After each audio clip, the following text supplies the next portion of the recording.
Everybody's ready. Right in the middle. Got it. Me, boy, 3. One second,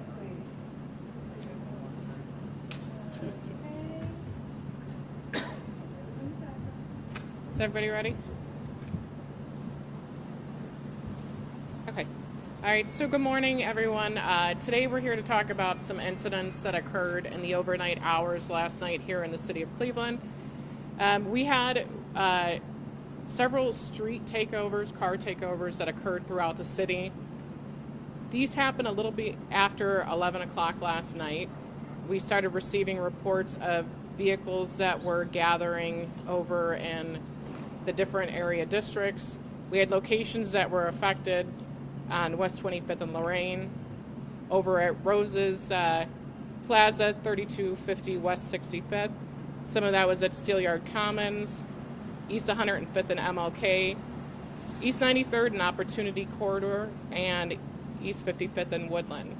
The final incident occurred on I-90 westbound around West 14th, where the vehicles actually shut the freeway down and stopped traffic from being able to travel on the freeway.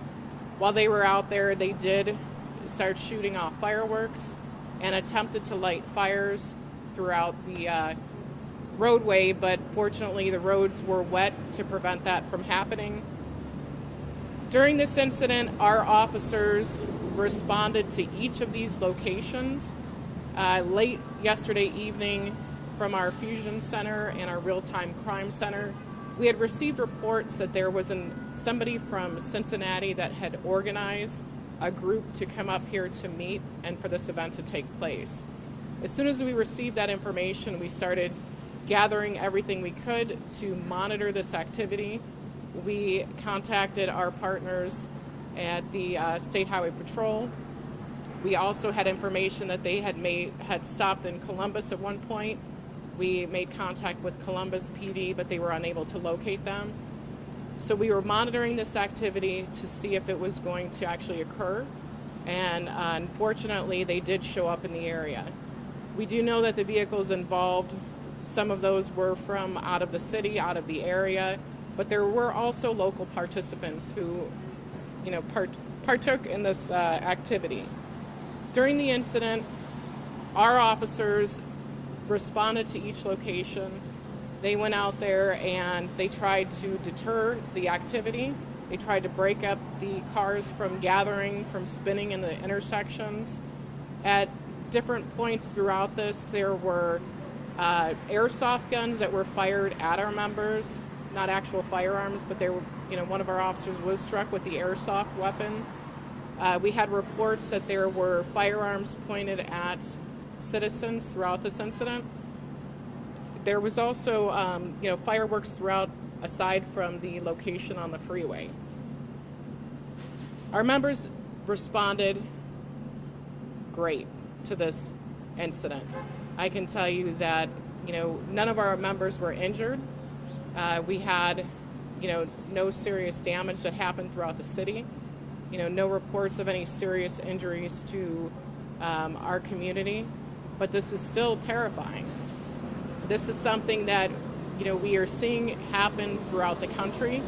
There was incidents that occurred recently in Indianapolis, Philadelphia, Columbus, and Cincinnati, that similar circumstances where these large takeovers are happening. What we're finding is they are communicating on social media platforms. They have, locked sites that we can't access, that they are communicating with each other on which locations to go to, and as they see law enforcement, they're reporting that to each other as well. We take this very serious, and this is more than a traffic issue. This is not just, they impeding the flow of traffic. These are felony crimes. When you gather for these purposes and you're causing this scare to the entire community, these are felony crimes, and we are investigating this, and we are working with our federal, state, and local partners to address this. And just because, there might not have been all of the arrests last night doesn't mean it's over. We will continue to investigate this, and we will work to identify all involved The vehicles that are involved in this are subject to seizure as part of the activity. And I want to thank all of our partners who came out last night to assist our men and women. And again, I want to thank our officers for the great work they did last night to address this. Chief, do you know how many, you said these folks are coming to our city from other places. People here are partaking too, but how many people were coming up from Cincinnati for this? Do you know? So we're still going to work on that information, and not all of it's in vehicle participation. A lot of it's bystanders. So if you see that there's videos that are starting to surface that involve a lot of bystanders, people who are just out there filming it, partaking in that way is still a crime. Just actively blocking a intersection with your person is also a crime. You don't have to be in the vehicle to be a part of this. So, anyone who partook in this activity is subject to criminal charges. Were any arrests made? So at this point, we're trying to sort through what was actually connected, the arrests that were made last night. But as the organizers were still investigating that. A lot of these folks, I'm so sorry. A lot of these folks had masks on. Mm-hmm. How hard is that to track down who these people are and why they come to our city to do this? So a lot of that, one of the other things we found are reports of fictitious license plates that were being used on these vehicles. It's going to take a lot of, investigative work on it, but we are committed to putting our resources in to make sure that we identify and arrest the individuals involved. Is there any body cam or dash cam for the media to have? So what we're going to work on throughout the day today is to get out as many photos of the vehicles and the suspects to the media. So hopefully sometime tomorrow we should be able to get you as much information, and we would hope that that information gets shared so our community can help to identify the individuals involved to stop this activity. When did you guys get the tip that something like this could be happening? Late yesterday evening, and it was just an Instagram post that was out there. And as soon as we received that post, we actively started investigating that to see if there was validity to the posting and to get everyone alerted to watch for any cars that were coming in mass numbers. What is it? You said this was happening in different places, not just here. Has there been any information about why they're doing this? Is this just a trend, like another social media trend that people just like to do? Are they trying to send a message? It appears to be a trend. You see this is a large social media gathering, the following that they have. And the biggest thing they're doing is they're posting the videos everywhere, and that's where you can find everything. The information is all available on social media. So if you have somebody that you're friends with on social media and you see they're posting this or they participated in that, we ask that you call them, you let us know, because this activity affects everyone, and it's extremely dangerous, not only for the participants, but for the bystanders and for just the community who's just trying to get where they need to go. And the disturbance that it causes to the community is ridiculous. To have in the middle of the night, you hear fireworks going off, your tires screeching in your neighborhood. Nobody wants that at their front door. Yes? What is Cleveland Police going to do to deter this kind of organized action in the future? It's obviously taking to the streets and causing that is unacceptable. How are we going to do that with the lack of perceived manpower at the Cleveland Police Department? So the lack of manpower is always that word that comes up. We still have almost 1,200 officers here in the city. So, that's a lot of officers. We have a lot of men and women doing really great work. And, with anything like this, a lot of times, we are reactive because we don't know about it ahead of time. But we do try to have that proactive response with our real-time crime center and our fusion center to research this activity to see if we can get ahead of it. What's the protocol when you respond to something like this? You mentioned officers trying to, move people along. How are they dealing with individuals that have pellet guns and masks? And like you said, it's lighting fires. What are officers doing? So the primary thing that we talk about is safety. Not only the safety of our men and women, but the safety of the public. So when they're approaching these situations, if they are, by themselves, it's one car, and they respond, and there's numerous people out there, and there's not that immediate, threat of life for somebody, then our, expectation is that they have to take their safety into consideration first.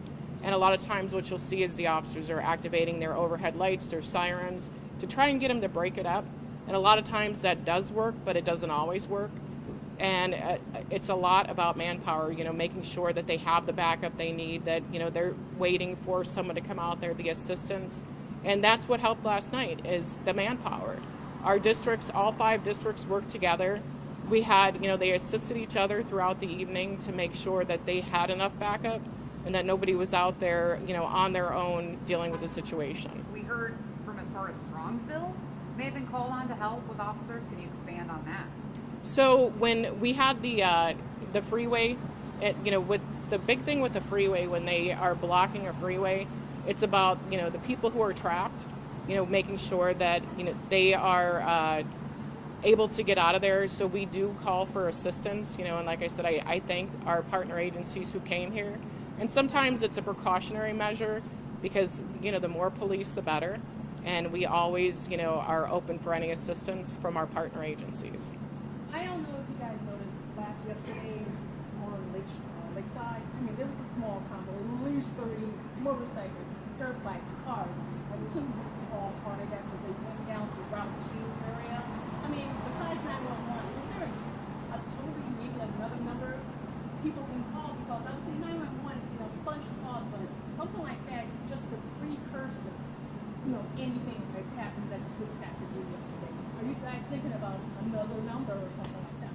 So I'm not familiar with the incident you're talking about, but I can tell you it's always, you can call 911, you can call our non-emergency number at 621-1234.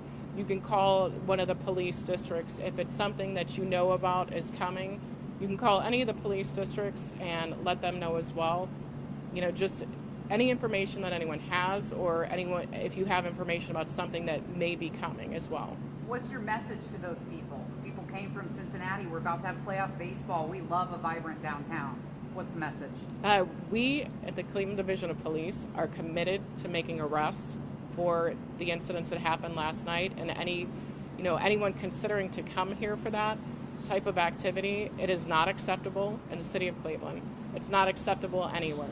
This is dangerous, and this is, you may see this as a fun activity, but someone will get hurt if this continues. And you have to take these, vehicles, they're thousands of pounds, could potentially kill themselves or somebody else. We take this very serious, and, we are committed to investigating and making arrests with this. It sounds like one last question, okay, then we're done. Sounds like they're pretty advanced system with the online locked out groups. They're organizing this. They're using fictitious license plates. What's the plan to get a handle on this?